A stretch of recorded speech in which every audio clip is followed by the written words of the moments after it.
You don't know what darkness is until you feel it running down the inside of your throat. You don't know what fear is until you hear it crunch under a shovel. But I do. I am everything you hid under your pillow, everything you erased from your memory, everything you ran from.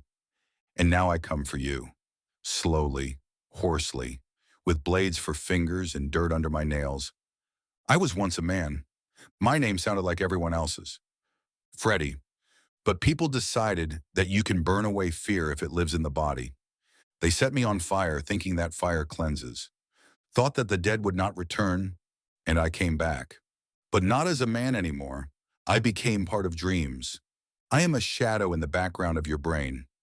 I am the creak of steps that weren't there. I am the second face in the mirror. I am the darkness behind closed eyes. At first I just watched the children's blood turn to mud under my feet. I took them one by one, some in pajamas, some in superhero costumes. They all hoped that morning would come, but morning never comes for me. They fell to their knees. They offered toys, money. Some even asked for hugs. But I don't hug, I stab. With my claws straight into the stomach, then up to the heart, and pull it out while it's still beating. I like to listen to it fade away. The heart is like an hourglass, only the sand in it is red. I buried them in the forest, where the wind doesn't ask whose name is on the tombstone. Every grave is my confession. Every mound is my poem. The police began to search. Dogs howled at night.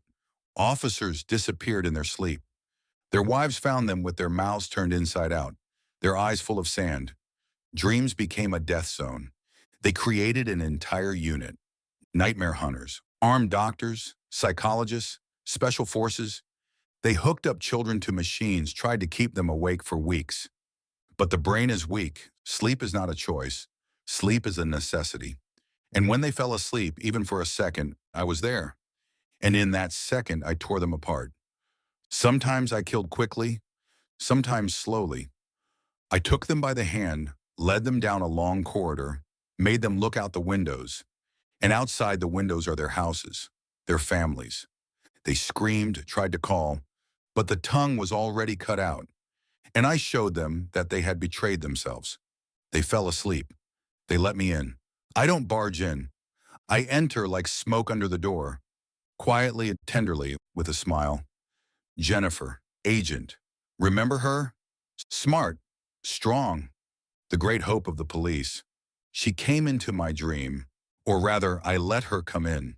I built her a special nightmare, for her alone. It contained everyone she hadn't managed to save. They stood in a row, watched, cried blood, and then they started laughing, because she was just another one. Another grave, another name on a sheet, another empty box in the ground. I closed the coffin lid over it and scratched it on the wood with a knife. You will not save a single one. No one has tried to stop me since then. The city is frozen. The mayor does not sleep. The priests have closed the churches. The schools are empty. Parents keep their children in fear, not letting them sleep. They drink coffee, inject adrenaline.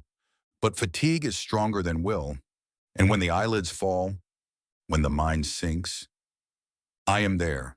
I stand in the corner of their sleep, with claws shining with someone else's pain, with breath full of earth and death, and with a shovel. Always with a shovel.